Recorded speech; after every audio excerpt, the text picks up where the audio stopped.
कश्मीर से एक्चुअली देखिए, कश्मीर में से जितने बच्चे बाहर देश में पढ़ने आते हैं, चाहे इंजीनियरिंग की पढ़ाई करें, मैनेजमेंट की करें या डॉक्टरी की करें, एक उसमें एक चीज दिखाई देती है कॉमन, क्योंकि वो लोग हैं वो और राज्यों के अंदर जाते हैं पढ़ने के लिए, तो बहुत सी जगह आपको ऐसा मिलेगा कि किसी एक इंस्टीट्यूट में या किसी एक यूनिवर्सिटी में कश्मीर के एक रीजन के बहुत सारे बच्चे पढ़ने के लिए जाएं। वो उनके माँ बाप को लगता होगा कि भाई हमारे आस पड़ोस के जान पहचान के बच्चे हैं, ये 4-5 लोग हैं सेम कल्चर के, ये एक साथ पढ़ेंगे तो ठीक है, ये मैं मान सकता हूं इस बात को। मगर ये इस यूनिवर्सिटी को ये सारे डॉक्टर क्यों चुन रहे थे? ये सारे डॉक्टर पढ़े हुए कश्मीर के थे, ये आप अंदाजा लगाएं, सब कश्मीर के पढ़े हुए लोग थे। और ये पिछले 3-4 साल में सब लोगों ने इसी यूनिवर्सिटी को क्यों चुना?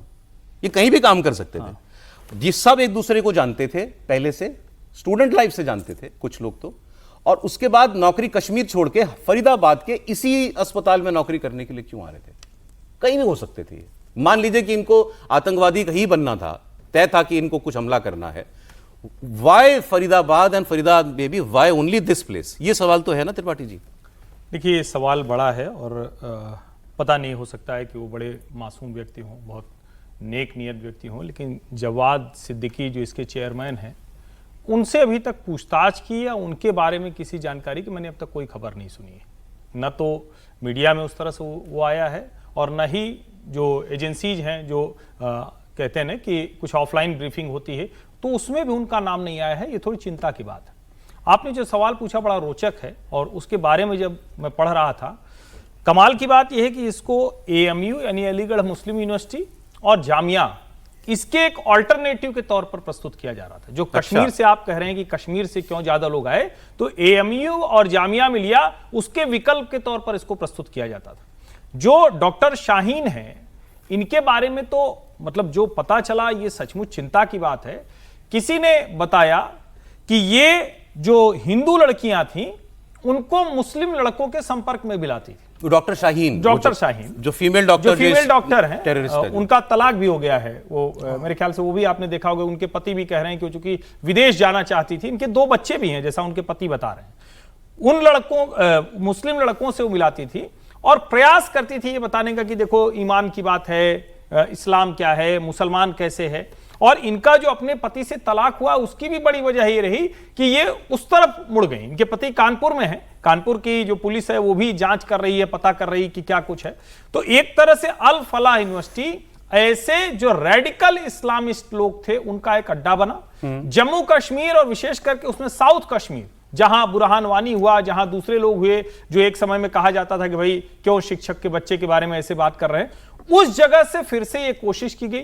पिछले कुछ समय से 2 साल मोटा मोटा कहा जा रहा है कि ये फिर से खड़ा किया गया, क्योंकि जब 5 अगस्त 2019 के बाद 370 के बाद सब कुछ खत्म हुआ, तो सारे अलगाववादी ढांचे ध्वस्त हो गए। ठीक है, इनके पास मस्जिदें भी बैठने के लिए नहीं रही, तो इनको लगा कि कहां और बैठना चाहिए। तो जो कहा जा रहा है कि ये सारे के सारे लोग मीटिंग भी यूनिवर्सिटी में करते थे, यानी अल फलाह यूनिवर्सिटी में करते थे। उसकी एक बड़ी वजह ये और थी कि दिल्ली NCR में फरीदाबाद पर उस तरह से लोगों का ध्यान नहीं था। यहां वो यूनिवर्सिटी है, आसपास में वो सेंटर है, तो ओवरऑल दिल्ली के बगल में है, दिल्ली के बगल में है। तो तीनों चारों वजह थी जिसकी वजह से बट ये प्रॉपर यूनिवर्सिटी है, मतलब एक्रेडिटेड UGC से मान्यता प्राप्त सब कुछ है। हरियाणा का प्राइवेट यूनिवर्सिटी एक्ट से है ये। अच्छा। और UGC से है, इंजीनियरिंग कॉलेज से शुरू हुआ और अब वहां ढेर सारे कोर्सेज चलते हैं। हालांकि पता नहीं, मतलब मैं भी फरीदाबाद जाते हुए कभी आज तक ध्यान ही भी नहीं आया कोई अल्फला यूनिवर्सिटी भी। अच्छा, ठीक है सर। 2006 में शायद ये यूनिवर्सिटी आई, और कांग्रेस में जब हुड्डा की सरकार थी तब ये जाकर के यूनिवर्सिटी एक्ट, विधिवत विधानसभा में जो एक्ट पास हुआ था उसके अंतर्गत यूनिवर्सिटी आई थी,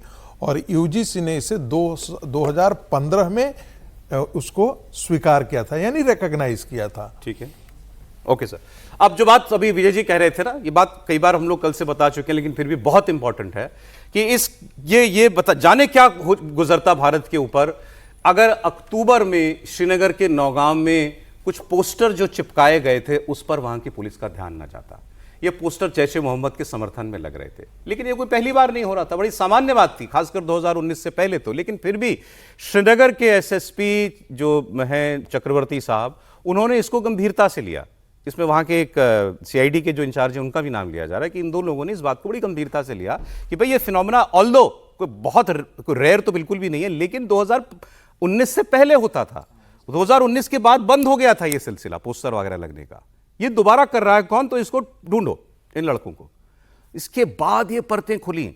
मैं ये बार बार बात इसलिए कह रहा हूं कि ये इग्नोर भी कर देता है उस वक्त कोई, तो कोई बड़ी बात नहीं थी, बट उन जिम्मेदार अफसरों ने इसको इग्नोर नहीं किया, जम्मू कश्मीर पुलिस के। और फिर उन लड़कों को सीसीटीवी से पहचाना गया, उनके पास पहुंचे, उन्होंने कहा साहब हमको तो पैसे दिए थे, तो किसने दिए थे? इमाम साहब ने कहा था। कौन इमाम है? फिर इमाम के पास पहुंचे, ये इमाम है इरफान अहमद, और ये इरफान अहमद ही है की पर्सन। ये तो डॉक्टर यहां पर हमको दिख रहा है कि इन लोगों ने किया, क्योंकि ये करने वाले हैं। ये वो आदमी है जिन्होंने इन डॉक्टरों के मन में जहर भरा, जिन्होंने इनको जिहादी बनाया, आतंकवादी बनाया, और ये मेडिकल स्टूडेंट्स को ब्रेन वॉश करने वाला आदमी था। इरफान अहमद जम्मू कश्मीर के शोपियां का रहने वाला है, और जम्मू कश्मीर पुलिस ने इसको अरेस्ट कर लिया है। 7 लोगों जो टोटल अरेस्ट हुए उसमें ये भी है। श्रीनगर के गवर्नमेंट मेडिकल कॉलेज के पैरामेडिकल स्टाफ के तौर पर ये पहले काम कर चुका था, इसलिए इन डॉक्टर्स के संपर्क में आया। तो ये एसएसपी ने इस बात को पकड़ा, इमाम तक पहुंचे, इमाम ने इनको पहुंचाया आदिल तक, सहारनपुर में जो पकड़ा गया था। वहां से फिर मुजम्मिल से फिर शाहीन जो उत्तर प्रदेश की रहने वाली है, और फिर फाइनली उमर को ये लोग ढूंढने लगे, लेकिन तब तक उमर ने धमाका कर दिया था।